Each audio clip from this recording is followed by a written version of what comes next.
India Indian ocean के बीच एक mega project बनाने जा रहा है। ये भविष्य में सिंगापुर को चैलेंज कर सकता है। इस प्रोजेक्ट का बजट $1 बिलियन में है। यहाँ एक मैसिव पोर्ट और इंटरनेशनल एयरपोर्ट बनेंगे, साथ ही एक पावर प्लांट और पूरा नया शहर बनाया जाएगा। लेकिन दिक्कत यह है, इस प्रोजेक्ट के लिए हजारों पेड़ काटने पड़ सकते हैं। इसे एंडेंजर्ड स्पीसीज का हैबिटेट प्रभावित हो सकता है और एक अलग थलग ट्राइबल कम्युनिटी खतरे में आ सकती है। कुछ एक्सपर्ट्स इसे इंडिया का जियोपॉलिटिकल मास्टर स्ट्रोक कह रहे हैं, वहीं कुछ लोग इसे इकोलॉजिकल डिजास्टर बताते हैं। तो सच में इंडिया ग्रेट निकोबार में क्या योजना बना रहा है?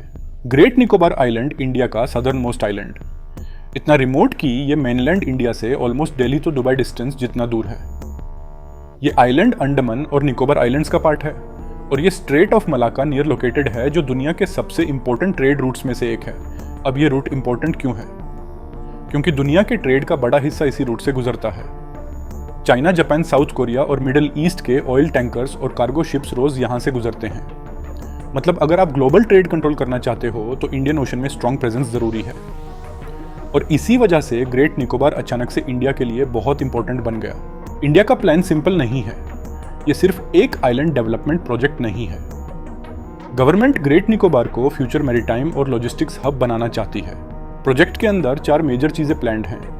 सबसे इंपॉर्टेंट एक giant international container transshipment terminal है।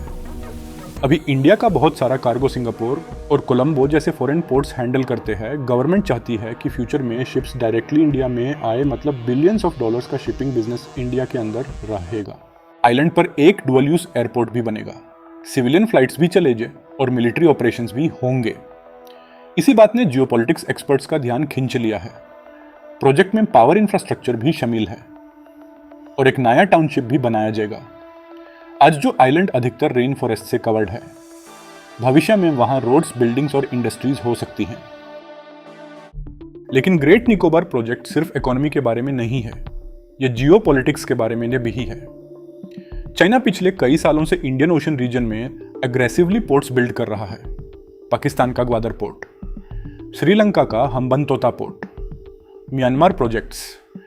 इस स्ट्रैटेजी को कई एक्सपर्ट्स स्ट्रिंग ऑफ पर्ल्स बोलते हैं। असल में चाइना इंडियन ओशन में अपना प्रभाव बढ़ा रहा है और ग्रेट निकोबार को इंडिया का काउंटर मूव भी माना जा रहा है। क्योंकि अगर फ्यूचर में इंडियन ओशन रीजन में कॉन्फ्लिक्ट या टेंशन होती है तो ग्रेट निकोबार इंडिया के लिए एक स्ट्रेटेजिक मिलिट्री एडवांटेज बन सकता है। लेकिन ऑनलाइन डिस्कशंस में एक और एंगल काफी वायरल हुआ, अदानी एंगल। क्योंकि इंडिया में जब भी लार्ज पोर्ट्स और लॉजिस्टिक्स इंफ्रास्ट्रक्चर की बात होती है तो Adani ports and special economic zone का नाम नेचुरली डिस्कशन में आ जाता है। अदानी ग्रुप ऑलरेडी इंडिया के मल्टीपल मेजर पोर्ट्स ऑपरेट करता है और इंडियन लॉजिस्टिक्स सेक्टर में उसकी स्ट्रॉन्ग प्रेजेंस है।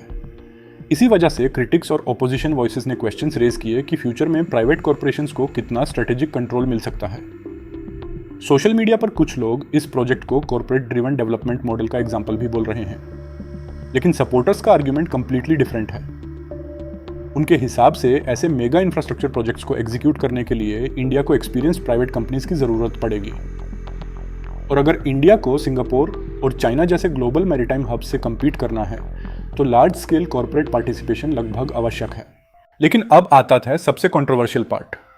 ग्रेट निकोबार कोई एम्प्टी आइलैंड नहीं है। ये island dense tropical rain forest, coral reefs और रेयर वाइल्ड लाइफ का होम है। यहाँ एंडेंजर्ड लेदरबैक टर्टल्स नेस्टिंग करती हैं। ये टर्टल्स ऑलमोस्ट 1000 किलोग्राम तक हैवी हो सकती हैं। एनवायरमेंटल ग्रुप्स का कहना है कि लार्ज स्केल कंस्ट्रक्शन इकोसिस्टम को परमानेंटली डैमेज कर सकता है। सिर्फ वाइल्ड लाइफ ही नहीं, ग्रेट निकोबार में शोम्पेन ट्राइब भी रहती है। यह दुनिया की मोस्ट आइसोलेटेड ट्राइबल कम्युनिटीज में से एक मानी जाती है। इनका आउटसाइड वर्ल्ड से वेरी लिमिटेड कॉन्टैक्ट है। क्रिटिक्स का फियर है कि रैपिड डेवलपमेंट उनकी ट्रेडिशनल लाइफस्टाइल और सर्वाइवल को इंपैक्ट कर सकता है। और कंट्रोवर्सी यहीं खत्म नहीं होती। ग्रेट निकोबार अर्थक्वेक और सुनामी प्रोन जोन में आता था। 2004 सुनामी के बाद आइलैंड का कुछ एरिया लिटरली सिंक हो गया था। इसी वजह से एक्सपर्ट्स पूछ रहे हैं कि ऐसा इतना massive infrastructure project long term safe है? सरकार का कहना है कि यह प्रोजेक्ट बहुत ही ध्यान से प्लान किया गया है। अथॉरिटीज दावे कर रही हैं कि एनवायरमेंटल सेफगार्ड्स फॉलो किए जाएंगे, बायोडाइवर्सिटी प्रोटेक्शन मेजर्स लिए जाएंगे और ट्राइबल वेलफेयर को कंसिडर किया गया है। सरकार के अनुसार ग्रेट निकोबार भारत के भविष्य के आर्थिक विकास और राष्ट्रीय सुरक्षा के लिए बहुत महत्वपूर्ण है। और अगर प्रोजेक्ट सफल हो गया तो भारत इंडियन ओशन का एक बड़ा ट्रेड हब बन सकता है। तो ग्रेट निकोबार प्रोजेक्ट सिर्फ एक इंफ्रास्ट्रक्चर प्रोजेक्ट नहीं है, ये डेवलपमेंट और इन्वायरमेंट का सवाल है। ये अर्थव्यवस्था और इकोलॉजी के बीच का तनाव है, और जियोपॉलिटिक्स और सस्टेनेबिलिटी का मामला भी है। एक तरफ इंडिया का सपना है ग्लोबल मैरीटाइम सुपर पावर बनने का, दूसरी तरफ इकोलॉजिकल रिस्क और ट्राइबल कंसर्न्स हैं। आने वाले समय में क्या